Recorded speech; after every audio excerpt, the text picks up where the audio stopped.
다 함께 사도신경으로 신앙 고백하며 하나님 앞에 예배하며 나아가겠습니다. 전능하사 천지를 만드신 하나님 아버지를 내가 믿사오며 그 외아들 우리 주 예수 그리스도를 믿사오니 이는 성령으로 잉태하사 동정녀 마리아에게 나시고 본디오 빌라도에게 고난을 받으사 십자가에 못 박혀 죽으시고 장사한 지 사흘 만에 죽은 자 가운데서 다시 살아나시며 하늘에 오르사 전능하신 하나님 우편에 앉아 계시다가 저리로서 산자와 죽은 자를 심판하러 오시리라. 성령을 믿사오며 거룩한 공예와 성도가 서로 교통하는 것과 죄를 사하여 주시는 것과 몸이 다시 사는 것과 영원히 사는 것을 믿사옵나이다. 아멘. 찬송가 312장 찬송하겠습니다. 찬송가 312장입니다.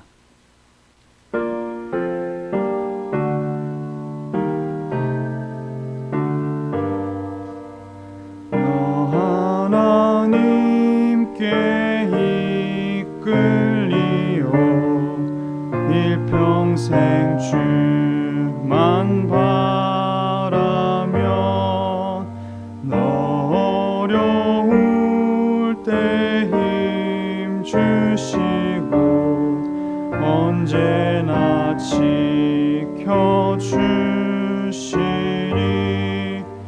주 크신 사랑 믿는 자 그 반석 위에 서리라. 너 설레는 맘 가다듬고 희망 중 기다리면서 신 주의 뜻과 사랑에 만족하여라. 우리를 불러주신 주 마음에 소원하신다. 주 찬양하고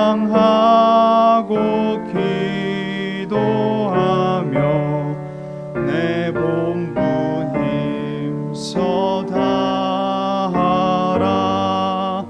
주 약속하신 모든 은혜 내게서 이루어지리라. 참되고 의지하는 자 주께서 기억하시리.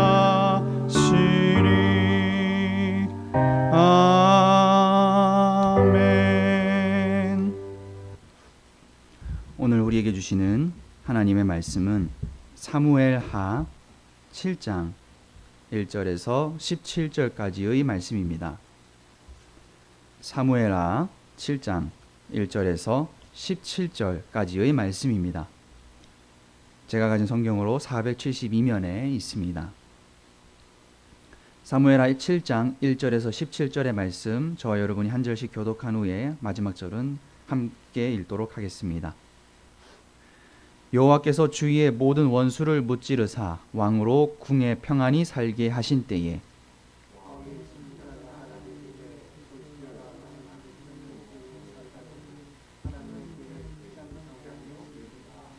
나단이 왕께 아뢰되 여호와께서 왕과 함께 계시니 마음에 있는 모든 것을 행하소서 하니라.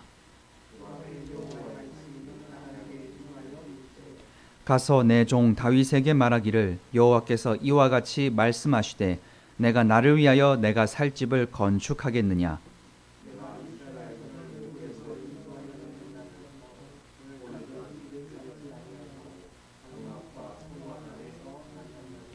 이스라엘 자손과 더불어 다니는 모든 곳에서 내가 내 백성 이스라엘을 먹이라고 명령한 이스라엘 어느 지파들 가운데 하나에게 내가 말하기를 너희가 어찌하여 나를 위하여 백향목집을 건축하지 아니하였느냐고 말하였느냐.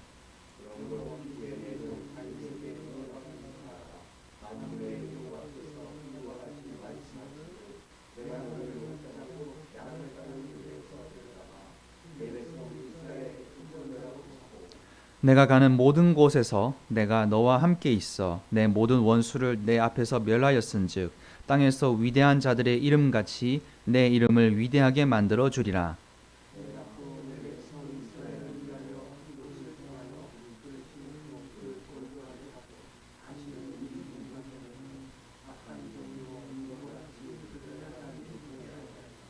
전에 내가 사사에게 명령하여 내 백성 이스라엘을 다스리던 때와 같지 아니하게 하고 너를 모든 원수에서 벗어나 편히 쉬게 하리라.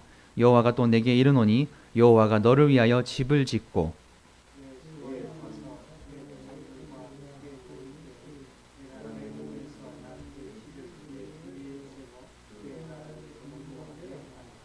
그는 내 이름을 위하여 집을 건축할 것이요 나는 그의 나라 왕위를 영원히 견고하게 하리라.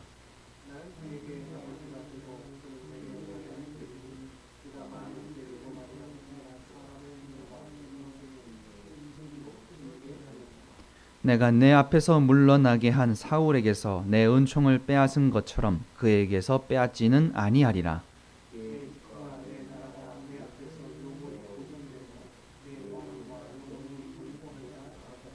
함께 읽겠습니다. 나단이 이 모든 말씀들과 이 모든 계시대로 다윗에게 말하니라. 아멘. 할렐루야. 오늘 말씀을 통하여 하나님의 음성을 듣고 하루의 삶을 승리해 가시는 여러분 되시기를 바랍니다. 오늘 말씀은 하나님께서 다윗에게 언약을 세우심으로 다윗 왕조의 기초가 세워지는 사건을 보여주고 있습니다. 앞으로 펼쳐지게 되는 이스라엘 왕국의 이야기에서 이 다윗 왕조의 정체성은 너무나 중요한 언약의 내용입니다. 이 언약이 이스라엘에게 매우 중요하였기 때문에 나중에 북이스라엘과 남유다로 갈라질 때에도 다윗 왕조가 어디를 통하여 이어지는가가 굉장히 중요하였고 예수님 시대에까지 여전히 다윗 왕조의 회복을 많은 이들이 바래왔습니다. 하나님께서는 다윗이 사울을 피해 도망 다닐 때부터 다윗을 지켜주셨고 광야와 시글락과 헤브론을 거쳐 다윗을 마침내 이스라엘의 왕으로 세우셨습니다. 다윗은 이제 예루살렘의 왕궁에서 살 수 있습니다.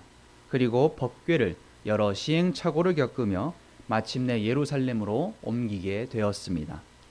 이제 모든 목표를 이루고 평안히 살게 된 다윗은 하나님을 향한 감사의 마음으로 하나님을 위한 성전을 건축할 소망을 품었습니다. 하나님의 법궤가 자신의 화려한 왕궁보다 초라한 휘장에 있는 것을 안타깝게 여겼기 때문입니다.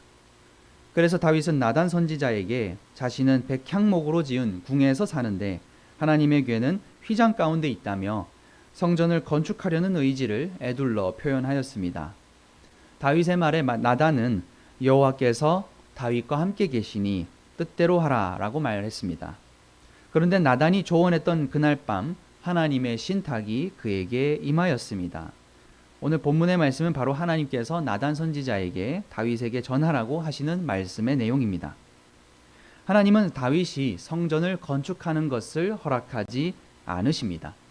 하나님은 이스라엘 자손을 이집트에서 이끌어내실 때부터 계속 장막과 성막에 거하셨고 자신을 위해서 화려한 집을 건축하라고 요구하신 적이 없으셨다는 것을 말씀하셨습니다.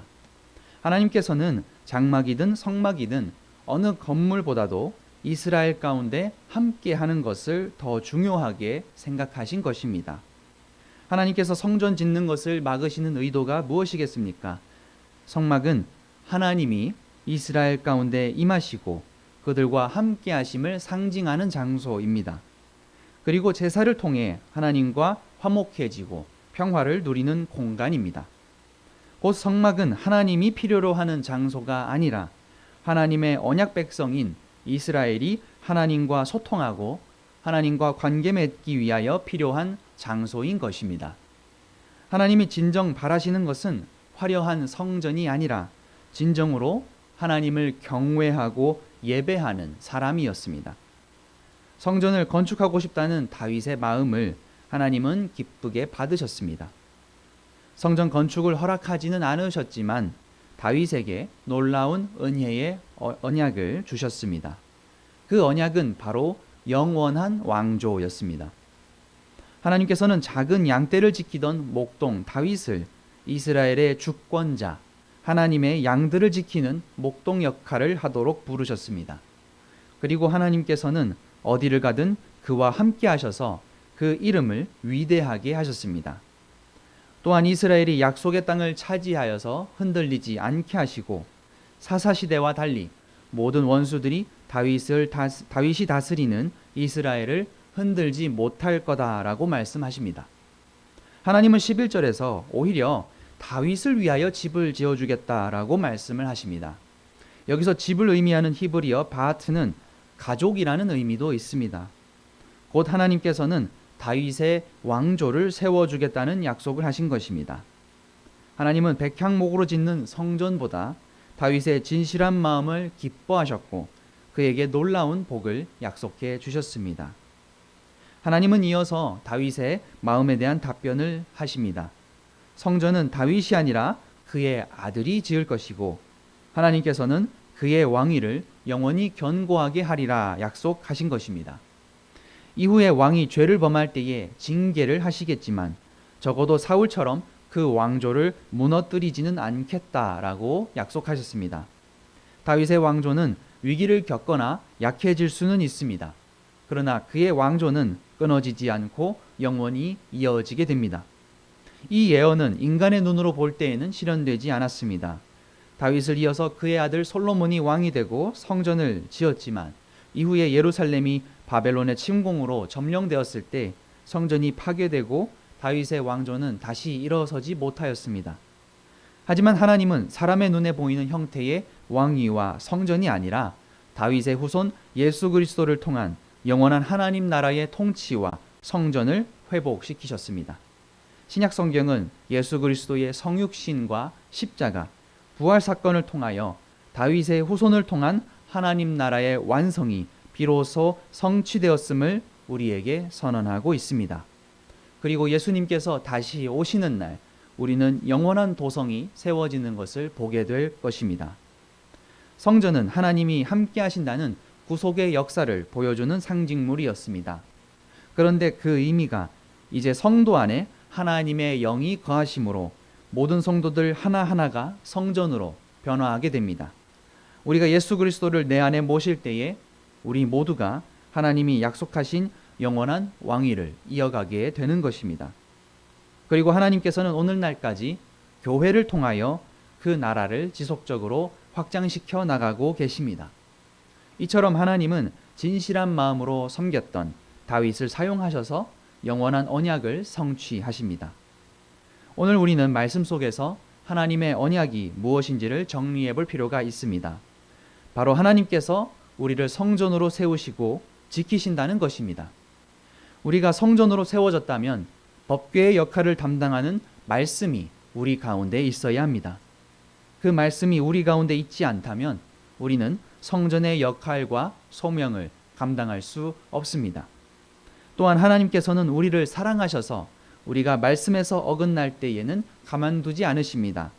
바로 사람의 매와 인생의 채찍으로 우리가 깨어있도록 징계하십니다. 그분이 우리의 아버지가 되어주시기 때문입니다. 그리고 마지막으로 하나님은 우리와 영원히 함께 하십니다. 다윗이 번성한 것은 전쟁에 이겨서도 아니며 왕위에 올라서도 아닙니다. 하나님께서 그와 동행하셨고 그를 높이셨기 때문입니다. 우리의 아버지가 되어주시는 하나님께서 우리와 함께 하시며 우리를 세우시고 지키십니다. 그리고 때로는 우리를 징계하시며 우리를 영원한 나라로 계속해서 이끌어 가십니다. 성도는 신약 시대의 성전으로서 예수 그리스도의 구속의 의미를 깨닫고 예수 그리스도로 인해 주어진 언약을 충실히 이행함으로써 자신의 사명을 감당해야만 합니다. 그렇게 할 때에 우리가 살아가는 모든 곳에 하나님의 나라가 임할 것입니다. 우리의 만나는 모든 사람들 속에서 하나님은 우리를 이끌어 가십니다. 오늘도 여러분들이 가시는 발걸음과 머무는 곳들이 하나님의 성전이 될 줄로 믿습니다. 그렇게 믿고 기뻐하며 살아갈 수 있는 여러분 되시기를 기도합니다. 함께 기도하겠습니다. 참 좋으신 하나님 아버지, 오늘 말씀을 통하여 다윗과 함께 언약을 맺으시고 그 언약의 성취를 위하여 오늘날 우리에게까지 이어지는 말씀의 역사를 바라보게 됩니다. 하나님 아버지, 우리가 다윗의 삶을 바라볼 때에 그를 세워주시고 그를 왕으로 삼아주신 것은 온전히 하나님의 역할이셨습니다. 하나님께서는 그의 삶을 통하여 우리에게 믿음의 사람이 어떠한 마음가짐으로 살아야 가야 하는지를 알려주셨습니다. 사랑하는 하나님 아버지, 오늘 우리가 세상 속으로 다시 돌아갈 때에 우리의 마음속에 말씀을 허락하여 주시고 우리가 성전이 되어서 언제나 하나님과 동행하며 살아갈 수 있는 귀한 다윗의 언약의 백성들 될 수 있게 하여 주시옵소서.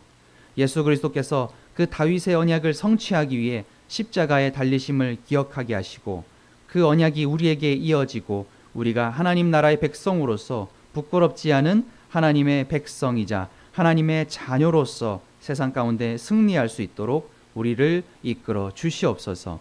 늘 모든 것을 감사드리며 우리 주 예수 그리스도의 이름으로 간절히 기도합니다. 아멘. 이 시간 기도하며 나아갈 때에 하나님이 우리를 얼마나 사랑하시는지, 그리고 하나님께서 우리와 영원히 함께 하신다는 것이 무엇인지 생각하며 나아가는 여러분 되시기를 바랍니다. 기도하며 나아가겠습니다.